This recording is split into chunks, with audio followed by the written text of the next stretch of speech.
favorite scene. I-drop mo, i-drop mo. I-drop mo na.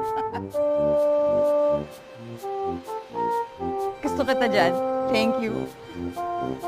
Yun ang gusto ko din kay JM kasi parang gulatan portion, bigla ka na lang masyashock. May binibigay siya na wala dun sa pinag-usapan nyo. That's what makes it natural. Bakit ka tumawa ka? Kailan? Yung tinawag akong boss.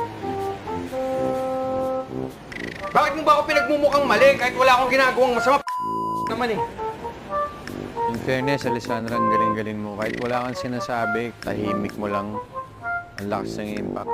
Siyempre, sinulat to talaga with JM in mind. Saka kung napapansin nyo, mo compliment yung eksena sa weather.